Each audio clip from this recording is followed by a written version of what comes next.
વચનામૃત પત્રાંક 297 મુંબઈ 1947। આ પત્ર કોના ઉપર છે ખબર નથી। આમાં કૃપાલે લખે છે, આત્માર્થે વિચાર માર્ગ અને ભક્તિ માર્ગ આરાધવા યોગ્ય છે। આત્માર્થે વિચાર માર્ગ અને ભક્તિ માર્ગ આરાધવા યોગ્ય છે, પણ વિચાર માર્ગને યોગ્ય જેનું સામર્થ્ય નથી તેને તે માર્ગ ઉપદેશવો ન ઘટે એ વગેરે લખ્યું તે યથાયોગી છે। તો પણ તે વિશે કંઈ પણ લખવાનું ચિત્તમાં હાલ આવી શકતું નથી। કૃપાલે લખે છે, આત્માર્થે આત્માના કલ્યાણ માટે વિચાર માર્ગ અને ભક્તિ માર્ગ આરાધવાયું છે। વિચાર માર્ગ કર વિચાર તો પણ વિચાર વિના આત્મજ્ઞાન થાય નહીં, એટલે ઔષધ વિચાર ધ્યાન વિચારની અત્યંત આવશ્યકતા છે। જેમ જેમ હું ઊંડો ઉતરું છું સૂક્ષ્મ વિચારથી, તેમ તેમ તમારા તત્વના ચમત્કારો મારા સ્વરૂપનો પ્રકાશ કરે છે। એટલે વિચાર કર્યા વિના વસ્તુનું વાસ્તવિક સ્વરૂપ લક્ષમાં આવતું નથી। એટલે આત્માર્થે વિચાર માર્ગ અને ભક્તિ માર્ગ, ભગવાનના ગુણો પ્રત્યેની ભક્તિ, પ્રીતિ, પ્રેમ એ કરવા યોગી છે। શાના માટે? આત્માર્થે, આત્માના કલ્યાણ માટે। આત્માર્થે વિચાર માર્ગ અને ભક્તિ માર્ગ આરાધવા યોગ્ય છે, પણ વિચાર માર્ગને યોગ્ય જેનું સામર્થ્ય નથી, પણ જે વિચાર કરી ન શકે એવા જીવો પણ હોય, જેમ કે શિવભોતિ મુનિ, એ પોતે ઊંડા તત્વ સંબંધી વિચાર નાનાવણીય કર્મના આવરણે કરી શકતા નહોતા, તો એવાને વિચાર માર્ગ ઉપદેશવો યોગ્ય નથી। કેમ કે પણ વિચાર માર્ગને યોગ્ય જેનું સામર્થ્ય નથી, જેની શક્તિ નથી, તેને તે માર્ગ ઉપદેશવો ન ઘટે એ વગેરે સૌભાગભાઈએ લખ્યું તો કૃપાલે કે યથાયોગી છે। તો પણ તે વિશે કંઈ પણ લખવાનું ચિત્તમાં હાલ આવી શકતું નથી। હમણાં એ વિશે શું લખવું કંઈ ચિત્તમાં આવતું નથી। શ્રી નાગદી સ્વામીએ કેવળ દર્શન સંબંધી જણાવેલ આશંકા લખી તે વાંચી છે। શ્રી નાગદી સ્વામીએ કેવળ દર્શન સંબંધી જણાવેલ આશંકા લખી તે વાંચી છે। બીજા ઘણા પ્રકાર સમજાયા પછી તે પ્રકારની આશંકા સમાય છે, અથવા તે પ્રકાર સમજવા યોગ્ય ઘણું કરીને થાય છે। શ્રી નાગદી સ્વામીએ કેવળ દર્શન સંબંધી જણાવેલ આશંકા લખી તે વાંચી છે। કેવળ દર્શન કેમ થાય? કે જેને કેવળ જ્ઞાનીઓ માત્ર દર્શનાવર્ણીય કર્મનો સંપૂર્ણ અંત આવી જવાથી એ આખા વિશ્વને જોઈ શકે છે, તો કે કેવી રીતે બનતું હશે? જ્યાં બેઠા ક્યાં ક્યાં શું છે એ કેવળ દર્શન વિશે જાણવું છે, તો કે નાગદી સ્વામીએ કેવળ દર્શન સંબંધી જણાવેલ આશંકા લખી તે વાંચી છે, પણ બીજા ઘણા પ્રકાર સમજાયા પછી તે પ્રકારની શંકા સમાય। પોતાની યોગ્યતા જ્યાં સુધી વધે નહીં ત્યાં સુધી ઊંડી એવી તત્વની વાત સમજાય નહીં। બીજા ઘણા પ્રકાર સમજાયા પછી તે પ્રકારની આશંકા સમાય છે, અથવા તે પ્રકાર સમજવા યોગ્ય ઘણું કરીને થાય છે। એવી આશંકા હાલ સંક્ષેપ કરી અથવા ઉપશાંત કરી વિશેષ નિકટ એવા આત્માર્થનો વિચાર કરવો ઘટે છે। એવી બધી ઊંડી તત્વની સૂક્ષ્મ વાતો હમણાં મૂકી દઈ અને પોતાની યોગ્યતા કેમ વધે, પોતાની દશા કેમ વધે, વૈરાગ્ય ઉપશમ ત્યાગ, વૈરાગ ઉપશમને ભક્તિ એ વિશેષ કેમ વધે એ કરવા યોગ્ય છે। અને જ્યારે એવી ઊંચી દશા આવી જશે ત્યારે આપોઆપ ભગવાનનું શું કહેવું છે સમજાશે। બીજા ઘણા પ્રકાર સમજાયા પછી તે પ્રકારની આશંકા સમાય છે અથવા તે પ્રકાર સમજવા યોગ્ય ઘણું કરીને થાય છે એવી આશંકા હાલ સંક્ષેપ કરી એવી શંકાઓને હમણાં ટૂંકાવી અથવા શાંત કરી વિશેષ નિકટ એવા આત્માર્થનો વિચાર કરવો ઘટે છે. મારા આત્માનું કલ્યાણ કેમ થાય, મારી આત્મદશા કેમ વધે, એ સૌથી પહેલાં આ વિચારવા આવ્યું છે. પોતાની દશા વધે આપોઆપ સમજાશે. જેમ કે કૃપાલદેવ અને સાથે મુનિઓ ઈડર પહાડ ઉપર હતા ત્યારે કૃપાલદેવ મુનિઓને કહ્યું, મુનિઓ નીચે શું દેખાય છે? તો કે નીચે આખું ઈડર ગામ દેખાય છે. તો કે આપણે નીચે ઊભા હોઈએ તો દેખાય? તો કે નહીં દેખાય. આ પહાડ ઉપર ઊભા છીએ તો દેખાય. ત્યારે કૃપાલદેવ કે મુનિઓ તમે પણ ઊંચા આવો, પોતાની દશા વધારો, તો ક્યાં શું શું છે તે આપોઆપ સમજાશે. પણ હમણાં આપણી દશા જ એવી નીચી છે અને ઊંડી તત્વની વાત સમજવા પ્રયત્ન કરીશું તો એ નહીં સમજાય. તેમ નાગજીભાઈને કહ્યું કે હમણાં તમે એ કેવળ દર્શન કે કેવળ જ્ઞાન સંબંધી ચર્ચા વ્યાખ્યા એ સમજવાનું રહેવા દો અને તમારી આત્મદશા કેમ વધે તેનો પ્રયત્ન કરો. તો આપોઆપ સમજતા યોગ્યતા વધે બધું સમજાશે. હવે વર્ષ 25મું, પત્રાંક 298, વવાણિયા, કાર્તિક સુદ 14, ગુણ 1948. આ પત્ર સૌભાગભાઈ ઉપર છે. આમાં લખે છે કૃપાલદેવ, કાળ વિષમ આવી ગયો છે. કાળ વિષમ આવી ગયો છે, સત્સંગનો જોગ નથી અને વીતરાગતા વિશેષ છે, એટલે ક્યાંય સાતું નથી. અર્થાત મન વિશ્રાંતિ પામતું નથી. અનેક પ્રકારની વિટંબના તો અમને નથી, તથાપી નિરંતર સત્સંગ નહીં એ મોટી વિટંબના છે. લોકસંગ ન રૂચતો નથી. કૃપાલદેવ, કાળ વિષમ આવી ગયો છે, ભયંકર કાળ આવી ગયો કે આવા કાળમાં સંપરિણતિ રહેવી અત્યંત દુર્લભ છે, ખૂબ મુશ્કેલ છે. વિષમ એટલે રાગદ્વેષવાળા પરિણામ સહેજે થાય એવી કાળની સ્થિતિ છે. એવા જગતના સાધનો છે. દિવસે દિવસે જીવને મોહ કેમ વધે એવા રાગ દ્વેષના પ્રબળ નિમિત્તો પ્રતિદિન વધ્યા જ જાય છે. એટલે કાળ વિષમ આવી ગયો છે, સત્સંગનો જોગ નથી, ક્યાંય સતની વાત સાંભળવા મળતી નથી. સતનો રંગ ચડાવે તે સત્સંગ, પણ સત્સંગનો ક્યાંય જોગ નથી. અને વિતરાગતા વિશેષ છે. કૃપાલ કે અમને વિતરાગતા અત્યંત છે અને ક્યાંય સત્સંગનો જોગ નથી, એટલે એમને ક્યાંય સાતું નથી, ક્યાંય ગમતું નથી. અર્થાત મન વિશ્રાંતિ પામતું નથી. ઉપાધિનો વિક્ષેપ તો છે જ, અને સત્સંગની હાનિ છે, અને અંતરંગમાં વૈરાગ્ય વિશેષ હોવાથી ક્યાંય ગમતું નથી. અનેક પ્રકારની વિટંબના તો અમને નથી, એટલે કે શારીરિક કે માનસિક કોઈ દુઃખ નથી, તો પણ નિરંતર સત્સંગ નહીં એ મોટી વિટંબના છે.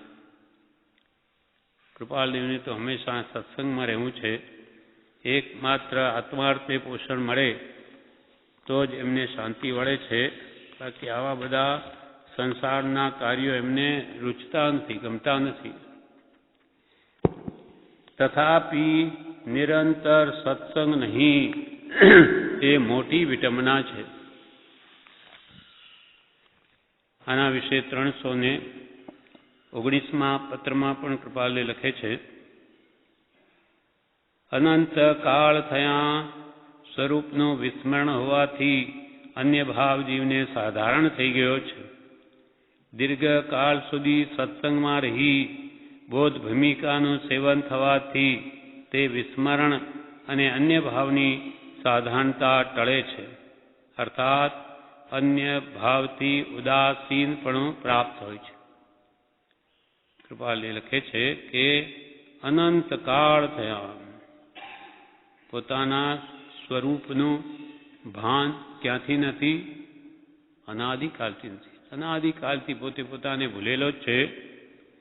એટલે અનંત કાળ થયા સ્વરૂપનું વિસ્મરણ હોવાથી, પોતે પોતાના સ્વરૂપ ભૂલી જવાથી અન્ય ભાવ જીવને સાધારણ થઈ ગયો છે.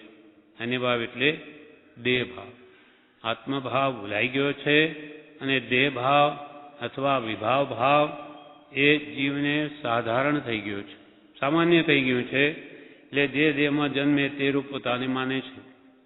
દીર્ઘકાળ સુધી સત્સંગમાં રહી બોધ ભૂમિકાનું સેવન થવાથી તે વિસ્મરણ અને અન્ય ભાવની સાધારણતા ટળે છે. ઘણા લાંબા કાળ સુધી સત્સંગમાં જો નિવાસ થાય તો અનાદિનું જે સ્વરૂપનું વિસ્મરણ, તે બોધને યોગ્ય ભૂમિકા થાય ત્યારે તે અનાદિનું વિસ્મરણ ટળે છે અને અન્ય ભાવ એટલે દેહ ભાવની સાધારણતા પણ ટળે છે. એટલે ઘણા કાળના બોધે જેમ છે તેમ સમજાય છે. આત્માની વાત ઓળખાણ થવી એ સામાન્ય નથી. એક વાર, બે વાર કે પછી 50 વારથી પણ એ વાત અંતર ઉતરતી નથી. કેમ કે અનાદિકાળ એટલે અનંતા જન્મ મરણ થઈ ગયા, આ જીવે દેહ ભાવ જ પોષ્યો છે. એટલે એકદમ કઈ આત્માની વાત સમજાઈ જઈ અને આત્મામાં આત્મભાવ દ્રઢ થઈ જાય, એ તો બહુ વિકટ છે. એ થવું તો અનંત કાળ થયા સ્વરૂપનું વિસ્મરણ હોવાથી અન્ય ભાવ એટલે આત્મા સિવાય બધું અન્ય છે. દેહ ભાવ આદિ જીવને સાધારણ થઈ ગયો છે. દીર્ઘકાળ સુધી એટલે ઘણા લાંબા સમય સુધી સત્સંગમાં રહી બોધ ભૂમિકાનું સેવન થવાથી, એટલે ઘણા કાળ સુધી સત્સંગમાં રહે અને સત્પુરુષનો બોધ એના કાનમાં પડ થાય તો તે અનાદિનું વિસ્મરણ ટળી શકે છે અને અન્ય ભાવની સાધારણતા પણ મટી શકે છે. અર્થાત અન્ય ભાવથી ઉદાસીનપણું પ્રાપ્ત હોય છે. આ કાળ વિષમ હોવાથી સ્વરૂપમાં તન્મયતા રહેવાની દુર્ઘટતા છે. આ કાળ વિષમ છે, કઠણ કાળ છે. સમભાવને યોગ્ય એવા સત્પુરુષો ક્યાંય જોવામાં આવતા નથી. સત્પુરુષો શું પણ એના આશ્રિત એવા આત્માર્થી જીવોનો સંગ પણ દુર્લભ થઈ પડ્યો છે. આવા કાળમાં વિકાળ વિષમ હોવાથી સ્વરૂપમાં તન્મયતા એટલે સ્થિરતા રહેવાની દુર્ઘટતા છે. તથાપિ તો પણ સત્સંગનું દીર્ઘકાળ સુધી સેવન તે તન્મયતા આપે એમાં સંદેહ નથી થતો. ભલે ને કે કાળ એવો છે, પણ સત્સંગનો જો જોગ બની આવે અને દીર્ઘકાળ સુધી જીવ સત્સંગ કરે તો જરૂર એને સ્વરૂપનું વિસ્મરણ ટળી જઈ અને આત્મભાવ પ્રગટે છે. એટલે કૃપાલદેવે અહીંયા કહ્યું કે કાળ વિષમ આવી ગયો છે. સત્સંગનો જોગ નથી અને વિતરાગતા વિશેષ છે. એટલે ક્યાંય સાતું નથી, ક્યાંય મન ઠરતું નથી. અર્થાત મન વિશ્રાંતિ પામતું નથી. અનેક પ્રકારની વિટંબના તો અમને નથી કે ભાઈ શારીરિક કે માનસિક મને કોઈ દુઃખ નથી, તથાપિ અમને નિરંતર સત્સંગ જોઈએ છે. એ નથી મળતો, એ મોટી વિટંબના છે. અનેક પ્રકારની વિટંબના તો અમને નથી, તથાપિ નિરંતર સતત સત્સંગ નહીં, એ મોટી વિટંબના છે. લોક સંગ ન રૂચતો નથી. આ લોકોનો સંગ પ્રસંગ કે વેપાર કે વ્યવહાર એમને કરવો પડે છે, એમને ગમતો નથી. અંતરથી બિલકુલ રુચિ નથી. નિરંતર આત્મા ભાવમાં જ રહેવાની જેની ઈચ્છા છે લોક સંગ રૂચતો નથી. આ પ્રમાણે આ પત્ર 298 પૂરો થયો. હવે પત્રાંક 299. વવાણિયા કાર્તિક સુદ 7મ રવિ 1948. ગમે તે ક્રિયા જપ તપ કે શાસ્ત્ર વાંચન કરીને પણ એક જ કાર્ય સિદ્ધ કરવાનું છે, તે એ કે જગતની વિસ્મૃતિ કરવી અને સતના ચરણમાં રહેવું. ગમે તે ક્રિયા, ધર્મના નામે ગમે તે ક્રિયા કરીને કે જપ કરીને કે તપ કરીને કે શાસ્ત્ર વાંચન કરીને પણ એક જ કાર્ય સિદ્ધ કરવાનું છે. આ બધી ધર્મની અનેક પ્રકારના અનુષ્ઠાન કે ક્રિયાઓ કરીને શું પ્રાપ્તિ કરવી છે? તો કે જગતની વિસ્મૃતિ, જગતને ભૂલી જવું.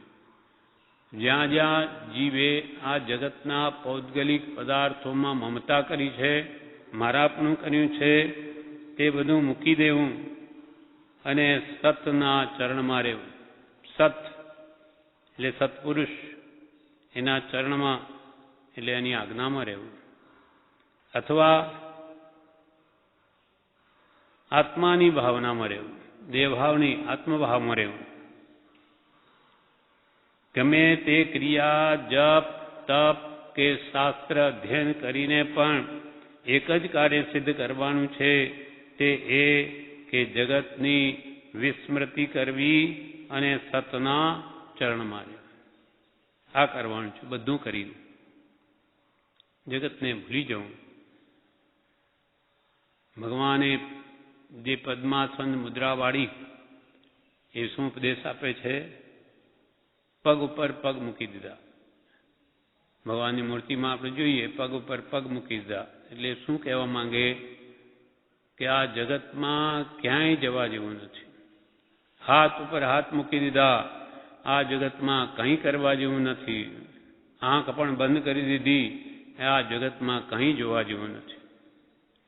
આ પ્રમાણે વિતરાગમય મુદ્રા આપણને આપી અને પોતે સ્વરૂપ મગ્ન બનીને અનંત સુખના ભોગતા થયા. એ પુરુષો આપણને કહે છે કે તમે પણ ગમે તે ક્રિયા જપ તપ કે શાસ્ત્ર અધ્યયન કરીને પણ એક જ કાર્ય સિદ્ધ કરવાનું છે, તે એ કે જગતની વિસ્મૃતિ કરવી, જગતને ભૂલી જવું.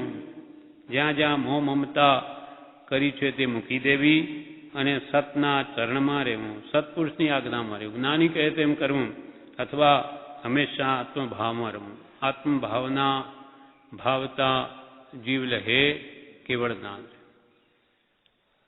અને એ એક જ લક્ષ્ય ઉપર પ્રવૃત્તિ કરવાથી જીવને પોતાને શું કરવું યોગ્ય છે અને શું કરવું અયોગ્ય છે તે સમજાય છે, સમજાતું જાય છે. એટલે ઉપર જે લક્ષ્ય કયો, બધી ક્રિયા કરીને જગતને ભૂલવું છે, એ એક જ લક્ષ્ય ઉપર જો પ્રવૃત્તિ કરે તો પોતાને શું કરવું યોગ્ય છે અને શું કરવું અયોગ્ય છે તે સમજાય છે કે સમજાતું જાય છે. એટલે જે જીવ સતના ચરણમાં રહે, જ્ઞાની પુરુષની આજ્ઞામાં રહે, તેને હિતાહિતનું ભાન થાય. એટલે શું આ જગતમાં મારે આચરવા યોગ્ય છે, શું ત્યાગવા યોગ્ય છે, શું પીવા યોગ્ય છે, શું નહીં પીવા યોગ્ય છે, શું કરવા યોગ્ય, શું નહીં કરવા યોગ્ય, શું ખાવા યોગ્ય, શું નહીં ખાવા યોગ્ય. આખો બધો વિવેક એ જ્ઞાની પુરુષની આજ્ઞા ઉઠાવવાથી અને આપોઆપ બધું ધ્યાનમાં આવે છે. એ એક જ લક્ષ્ય ઉપર પ્રવૃત્તિ કરવાથી જીવને પોતાને શું કરવું યોગ્ય છે અને શું કરવું અયોગ્ય છે તે સમજાય છે, સમજાતું જાય છે. એ લક્ષ્ય આગળ થયા વિના, એટલે કે નાની પુરુષની આજ્ઞામાં ચાલવાનો લક્ષ્ય થયા વિના જપ તપ ધ્યાન કે દાન કોઈની યથાયોગ્ય સિદ્ધિ નથી અને ત્યાં સુધી ધાન્યાદિક પણ નહીં જેવા કામના છે. જ્યાં સુધી જ્ઞાની પુરુષની આજ્ઞા ઉઠાવવાનો, એને કયા પ્રમાણે ચાલવાનો ભાવ ન થાય ત્યાં સુધી સ્વચ્છંદી ગમે તેટલા જપ કરે, તપ કરે કે ધ્યાન કરે કે દાન કરે, તેનાથી પણ યથાયોગી સિદ્ધિ નથી. યથાયોગી એટલે મોક્ષ ન મળી શકે. પુણ્યબંધ થાય પણ આત્મા કલ્યાણ થવું દુર્લભ છે. એટલે કહ્યું દાન તપ શીલ વ્રત નાથયાણા વિના થઈ બાધક કરે ભવ ઉપાધિ. દાન કરે, શીલ પાળે, દાન તપ શીલ વ્રત પણ નાથ આણા વિના. જ્ઞાની પુરુષ આત્માર્થનું લક્ષ્ય કરાવે એ કર્યા વિના આ બધા સ્વચ્છંદે કરે તો અલ્પમાત્ર પુણ્યવંત થાય અને એનો લક્ષ્ય પછી સંસારનો જ થાય. આ બધી ધર્મની ક્રિયા કરી તો હું સુખી થઈશ એટલે ઇન્દ્રિય સુખ મળશે, આ સંસારની બધી સુવિધાઓ મને મળશે અને ભવિષ્યમાં હું સ્વર્ગલોકને પામીશ એવી ઈચ્છાના લક્ષ્ય જે કરવામાં આવે તેને સંસાર જ વધારે છે. કેમ કે એને મોક્ષનો લક્ષ્ય જ નથી. અથવા લક્ષ્ય મોક્ષ એટલે શું એ ક્યાં ભાન છે? મોક્ષ કયો? નિજ શુદ્ધતા, પોતાના ભાવોની શુદ્ધિ કરવી, રાગ દ્વેષથી આત્માને દૂર કરવો કે વિષય કસાયથી દૂર કરવો એને લક્ષ્ય જ નથી. માટે બધી ક્રિયાઓ નૈવત પુણ્યબંધનું કામ કારણ થઈ એકાદ ભાવ ઇન્દ્રિય સુખ આપી અને ફરી સંસાર જ વધારે છે. અને એ એક લક્ષ્ય ઉપર પ્રવૃત્તિ કરવાથી જીવને શું કરવું યોગી છે ને શું કરવું અયોગી છે તે સમજાય છે, સમજાતું જાય છે. એ લક્ષ્ય આગળ કર્યા વિના, એ લક્ષ્ય આગળ થયા વિના જપ, તપ, ધ્યાન કે દાન કોઈની યથાયોગ્ય સિદ્ધિ નથી અને ત્યાં સુધી ધ્યાનાદિક નહીં જેવા કામના છે. મોક્ષે લઈ જવા માટે તો જ્ઞાનીએ જેમ કહ્યું તેમ જ કરીએ જીવનો મોક્ષ થાય. માટે એમાંથી જે સાધનો થઈ શકતા હોય તે બધા એક લક્ષ્ય થવાને અર્થે કરવા કે જે લક્ષ્ય અમે ઉપર જણાવ્યો છે. કૃપાલ કે એમાંથી જે સાધનો એટલે કે ક્રિયા કે જપ કે તપ કે શાસ્ત્ર વાંચન કોઈ પણ આમાંની ક્રિયા તે સાધનો થઈ શકતા હોય તે બધા એક લક્ષ્ય થવાને અર્થે કરવા, જગતની વિસ્મૃતિ કરવા માટે કરવા. આપણે ગમે એટલી ભક્તિ કે સ્વાધ્યાય કે મંત્ર સ્મરણ કરીએ કે જપ તપ કરીએ, બધા જ આ આત્માને જન્મ મરણથી છોડાવવા માટે છે. પુણ્યબંધ કરીને સંસારમાં રઝળવા માટે નથી. એટલે લક્ષ્ય એ થવો જોઈએ એનો કે એમાંથી જે સાધનો થઈ શકતા હોય તે બધા એક લક્ષ્ય થવાને માટે કરવા.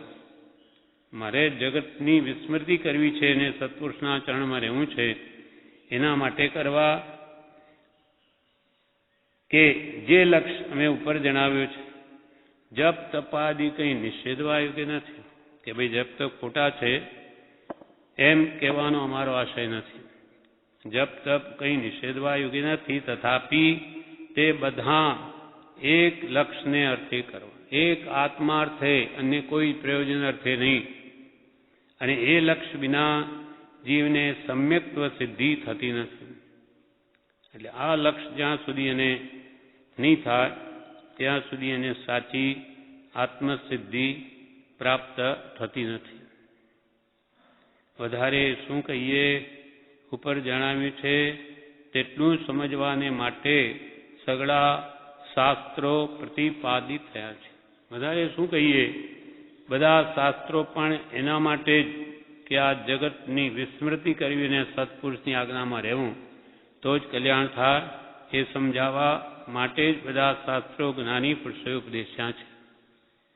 વધારે શું કહીએ, ઉપર જણાવ્યું છે તેટલું સમજવાને માટે સઘળા શાસ્ત્રો પ્રતિપાદિત થયા છે. આ પત્ર પૂરો થયો. હવે આનું વિવેચન છે બ્રહ્મચારી કરેલું તે આપણે વાંચીએ. પત્રાંક 299 વિવેચન.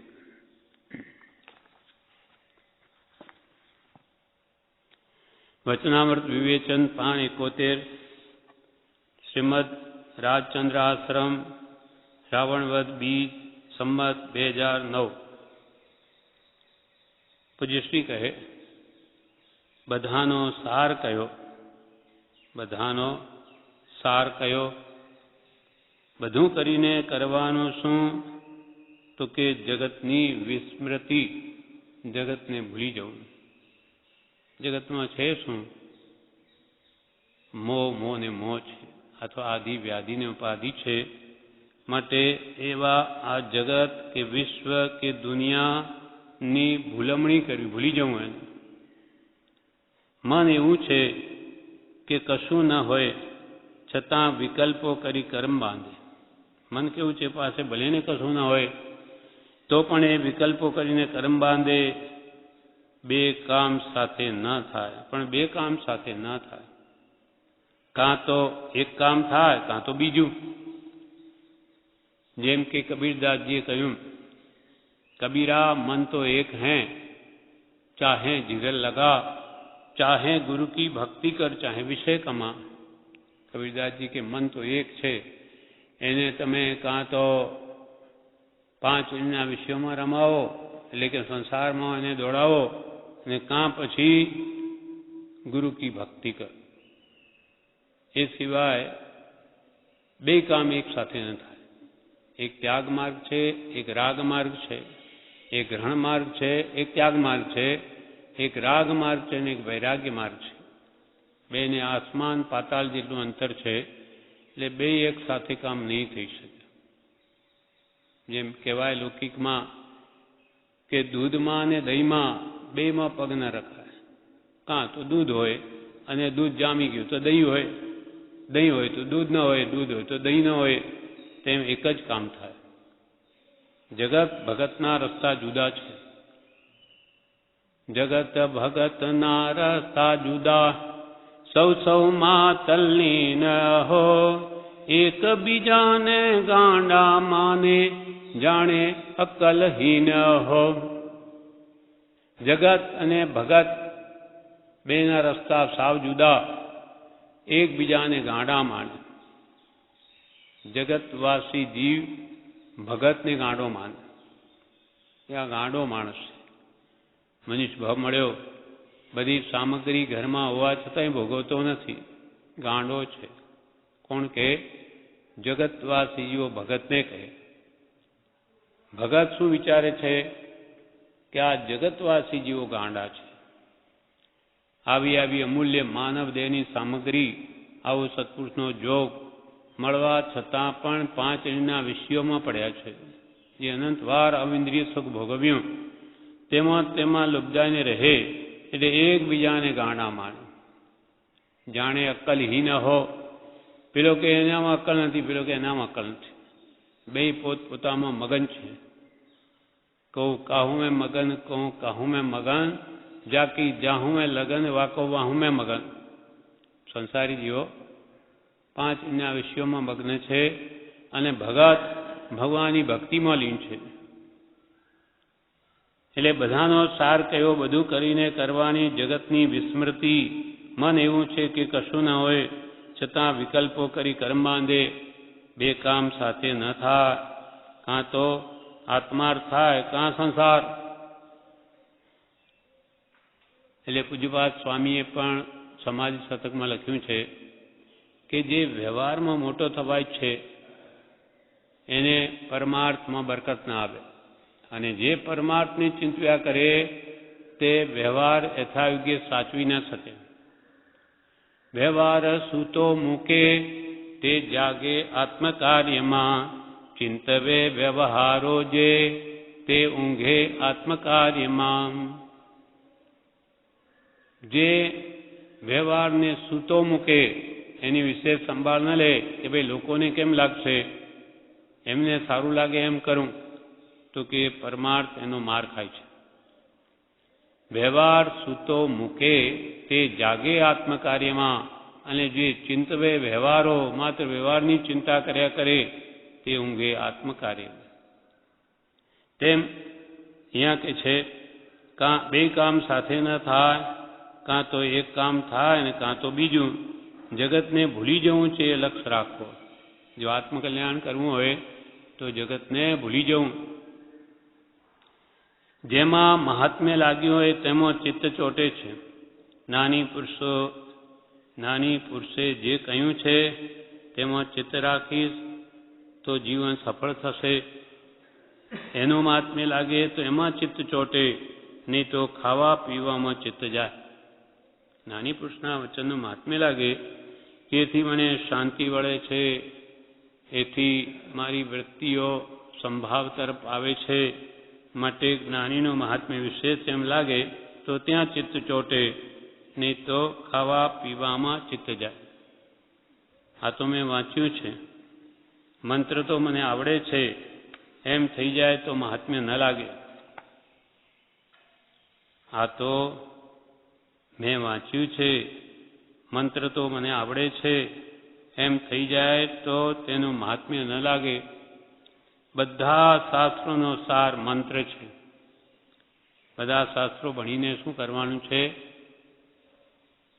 સ્વસ્વરૂપમાં સ્થિતિ, એટલે પોતાના સ્વભાવમાં સ્થિર થવું, વિભાવથી મુકાવવું અને સ્વભાવમાં આવવું એ જ્ઞાનીની પ્રધાન આજ્ઞા છે.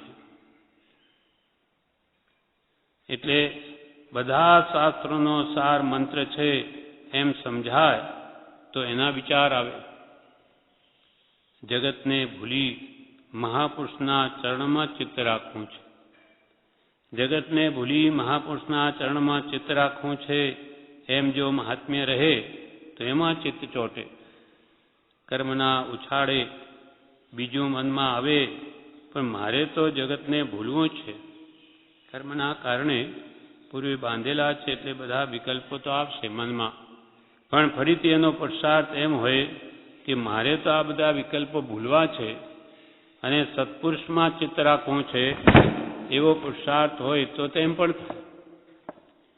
કરવાનું તો એટલું જ છે કે જગતને ભૂલવું તો એનું બળ વધે, તેથી જીતી જાય. જે કરે તેમાં સંસારનો લક્ષ્ય રાખે તો પછી જપ તપ કરે તે સંસારના કારણ થાય. જે કરે ધર્મના નામે કોઈ પણ ક્રિયા કરે પણ લોકોને સારું દેખાય, અથવા લોકો મને તપસ્વી માને, ધર્માત્મા માને, એવો જો દેખાવનો ભાવ હોય, એટલે કે જે કરે તેમાં સંસારનો લક્ષ્ય હોય કે સંસારની કોઈ પણ પદાર્થ કે ચીજ મેળવવાની જ ભાવના હોય ધર્મ કરીને, તો પછી એને સંસાર જ વધે. જે કરે તેમાં સંસારનો લક્ષ્ય રાખે તો પછી જપ તપ કરે તે સંસારના જ કારણ થાય, કેમ કે એને સંસાર માટે આ કરે છે. પુરુષાર્થ કરે નહીં તો અનાદિની ટેવ હોય તેમાં તણાઈ જાય. અનાદિની ટેવ તો એને સંસારમાં સુખ બુદ્ધિ છે એટલે તેમાં તણાઈ જાય. છૂટવા માટે કરવું છે એમ જો લક્ષ્ય રહે તો મન તેમાં ચોંટે. પણ મારે તો સંસારનો એક પણ પદાર્થ જોઈએ નહીં, કાંઈ જ નહીં જોઈએ, માત્ર મોક્ષ અભિલાષ, એવો જો લક્ષ્ય હોય તો તે પ્રાપ્તિ થાય. ઊંડે ઊંડે પણ એને સંસારની વાસના હોય તો તે પ્રાપ્ત સંસાર વધે. છૂટવા માટે કરવું છે એમ જો લક્ષ્ય રહે તો મન તેમાં ચોંટે. સામાયિક કરવા બેઠો હોય અને મન તો બીજે તડાકા મારતું હોય, બેઠો સામાયિકમાં અને મન ભટકે છે ક્યાંય સંસારમાં. સામાયિક કરવા બેઠો હોય ને મન તો બીજે તડાકા મારતું હોય. 24 કલાક જે કરતો હોય તે જ પોણા કલાક વખતે આવીને ઊભું રહે ને. આખો દાડો સંસારની જ પ્રવૃત્તિ હોય અને પોણો કલાક લઈને બેસી જાય સામાયિક તો કે જ આવશે. આખો દાડો જે ભાવો પોષે છે તે જ ભાવો તેને આવીને ત્યાં મૂંઝવશે. એટલે કેટલું બધું બળ હોય એને રોકવા માટે. એને કોઈ પણ સત્પુરુષના વચનમાં મન રોકે, શાસ્ત્રમાં મનને ખેંચીને લાવે તો જ આવે, નહીં તો આખો દાડો જે પ્રવૃત્તિ કરી હોય તેમાં જ મન જાય. 24 કલાક જે કરતો હોય તે જ પોણા કલાક વખતે આવીને ઊભું રહે ને, બીજું ક્યાંથી આવે. જે કંઈ સાધન કરવું તે સત્પુરુષને ભૂલાય એવું ન કરવું. જે કંઈ સાધન કરવું તે સત્પુરુષને ભૂલાય એવું ન કરવું. સત્પુરુષને આગળ કરીને સાધન કરવું એટલે જ્ઞાની પુરુષની આજ્ઞા લઈને કરવું કે ભાઈ આ હું કરું છું એમાં જ્ઞાનીની આજ્ઞા છે તો કરવું, ના છે તો નહીં કરવું. જે કંઈ સાધન કરવું તે સત્પુરુષને ભૂલાય એવું ન કરવું, સત્પુરુષને આગળ કરીને સાધન કરવું. ઉપદેશ છાયામાં છે કે સ્વભાવમાં રહેવું, વિભાવથી મુકાવવું, એ ન થતું હોય તો શું કરવું? સત્પુરુષમાં ચિત્ત રાખવું ને જગતને ભૂલી જવું. ઉપદેશ છાયામાં કૃપાલદેવે શું કહ્યું કે તમે સ્વભાવમાં રહો, આત્મભાવમાં રહો અને વિભાવથી મુકાવો એટલે વિભાવને મૂકી દો. તો કે એ તો નથી થતું તો શું કરવું? તો પછી કે સત્પુરુષમાં ચિત્ત રાખવું. જેમ કે રાગ કરવો નહીં, તો કે રાગ તો મારાથી નહીં છૂટી શકે, તો કરવો તો સત્પુરુષમાં કરવો. દ્વેષ કરવો નહીં અને કરવો તો કુશીલ પ્રત્યે કરવો. પોતાનો ગલત આચરણ પ્રત્યે દ્વેષ કરવો. ઉપદેશ છાયામાં કહ્યું છે કે સ્વભાવમાં રહેવું, વિભાવથી મુકાવવું, એ ન થતું હોય તો શું કરવું? તો કે સત્પુરુષમાં ચિત્ત રાખવું અને જગતને ભૂલી જવું. જ્ઞાની પુરુષના વચનો મનને રમાવું અને વિશ્વને ભૂલી જવું તો જરૂર મોડે વેલે પણ આત્માનું કલ્યાણ થાય. કેમ કે સત્પુરુષના વચનનું મન રહે તો સત્પુરુષ આપણને આ જગતમાં કેવું દુઃખ છે અને આત્મકલ્યાણ કરવાથી શાશ્વત સુખ શાંતિ મળે, કેવી રીતે શું લાભ છે એ બધું એને જાણવા મળે. એટલે આ પત્ર 299માં કૃપાલદેવે કહ્યું, ગમે તે ક્રિયા જપ તપ કે શાસ્ત્ર વાંચન કરીને પણ એક જ કાર્ય સિદ્ધ કરવાનું છે, તે એ કે જગતની વિસ્મૃતિ કરવી અને સતના ચરણમાં રહેવું. અને એ એક જ લક્ષ્ય ઉપર પ્રવૃત્તિ કરવાથી જીવને પોતાને શું કરવું યોગ્ય છે અને શું કરવું અયોગ્ય છે તે સમજાય છે, સમજાતું જાય છે. એ લક્ષ્ય આગળ થયા વિના જપ તપ ધ્યાન કે દાન કોઈની પણ યથાયોગ્ય સિદ્ધિ નથી અને ત્યાં સુધી ધ્યાનાદિક નહીં જેવા કામના છે. માટે એમાંથી જે સાધનો થઈ શકવા એમાંથી જે સાધનો થઈ શકતા હોય તે બધા એક લક્ષ્ય થવાને અર્થે, એકમાત્ર આત્માર્થના અર્થે, કે જે લક્ષ્ય અમે ઉપર જણાવ્યો છે, જપ તપાદી કંઈ નિષેધવા યોગ્ય નથી, તથાપિ તે બધા એક લક્ષ્યને અર્થે છે. બધા જપ તપ આદિ બધા આત્માર્થે છે. જગતની વિસ્મૃતિ કરવી અને સત્પુરુષની આજ્ઞામાં રહેવું એના અર્થે બધા જપ તપાદિ છે. અને લક્ષ્ય થયા વિના જીવને સમ્યક્ત્વ સિદ્ધિ થતી નથી, સમ્યક દર્શનની પ્રાપ્તિ થતી નથી. વધારે શું કહીએ, ઉપર જણાવ્યું છે તેટલું જ સમજવાને માટે સઘળા શાસ્ત્રો પ્રતિપાદિત થયા છે. બધા શાસ્ત્રો, હજારો શાસ્ત્રો જ્ઞાની પુરુષે લખ્યા છે. શાના માટે? કે આ જ ઉપર મેં જણાવ્યું છે એના માટે કે જગતની વિસ્મૃતિ અને સતના ચરણમાં રહેવું, અથવા વિભાવથી મુકાઈ સ્વભાવ આત્મભાવમાં આવવું, એના માટે બધા શાસ્ત્રો સત્પુરુષોએ લખ્યા છે કે જેથી ફરી જન્મ મરણનો ફેરો ન રહે. આ પ્રમાણે પત્રાંક 299 પૂરો થયો. વિશેષ આગળ આવતીકાલે. પત્રાંક 300 વવાણિયા કારતક સુદ 8મ 1948. ઓમ. 2 દિવસ પહેલા પત્ર પ્રાપ્ત થયું છે. સાથેના 4 પત્રો વાંચ્યા છે. અંબાલાલભાઈ ઉપર છે. 2 દિવસ પહેલા પત્ર પ્રાપ્ત થયું છે. સાથેના 4 પત્રો વાંચ્યા છે. મગનલાલ, કિલાભાઈ, ખુશાલભાઈ વગેરેની આણંદ આવવાની ઈચ્છા છે, તો તેમ કરવામાં કંઈ અડચણ નથી. તથાપી બીજા મનુષ્યોમાં જે વાતથી અમારું પ્રગટપણું જણાય છે કે એમના સમાગમાર્થે અમુક મનુષ્યો જાય છે, જે જેમ બને તેમ ઓછું પ્રસિદ્ધિમાં આવવું જોઈએ તેવું પ્રગટપણું હાલ અમને પ્રતિબંધ રૂપ થાય છે. કે મગનભાઈ, કિલાભાઈ, ખુશાલભાઈ વગેરે આણંદ આવવાની ઈચ્છા છે તો ભલે તેમ આવે, એમાં કોઈ અડચણ નથી. પણ બીજા મનુષ્યોમાં આ વાતથી વિશેષ પ્રગટપણું થતું જણાય છે કે લોકો એમના સમાગમ અર્થે ત્યાં જાય છે. ક્યાં? આણંદ.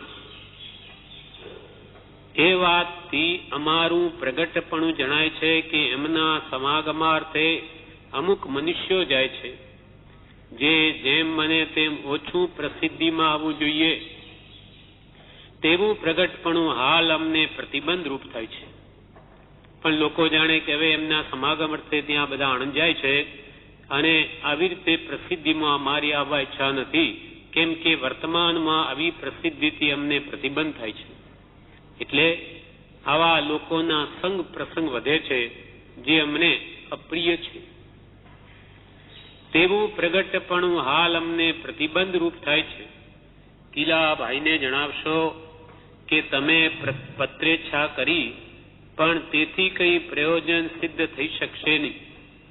કઈ પૃચ્છા કરવા ઈચ્છા હોય તો તેમણે આનંદ હર્ષપૂર્વક કરવી. કિલાભાઈને એમ જણાવશો કે કઈ પત્ર લખીને એનો જવાબ ઈચ્છો તો એ મળી શકશે નહીં. એટલે કોઈ પણ પ્રશ્ન પૂછવો હોય તો તમે આણંદ આવો, ત્યાં હર્ષપૂર્વક પૂછી શકો છો. કિલાભાઈને જણાવશો કે તમે પત્રની ઈચ્છા કરી, પણ તેથી કઈ પ્રયોજન સિદ્ધ થઈ શકશે નહીં. કઈ પૃચ્છા કરવા ઈચ્છા હોય તો તેમણે આનંદ હર્ષપૂર્વક કરવી. આણંદ રૂબરૂમાં મળો ત્યારે ગમે તે પ્રશ્ન પૂછી શકો છો, પણ તમે લખો અને અમે જવાબ આપીએ એવું બનવું શક્ય નથી. વર્તમાન પત્ર પૂરો થયો.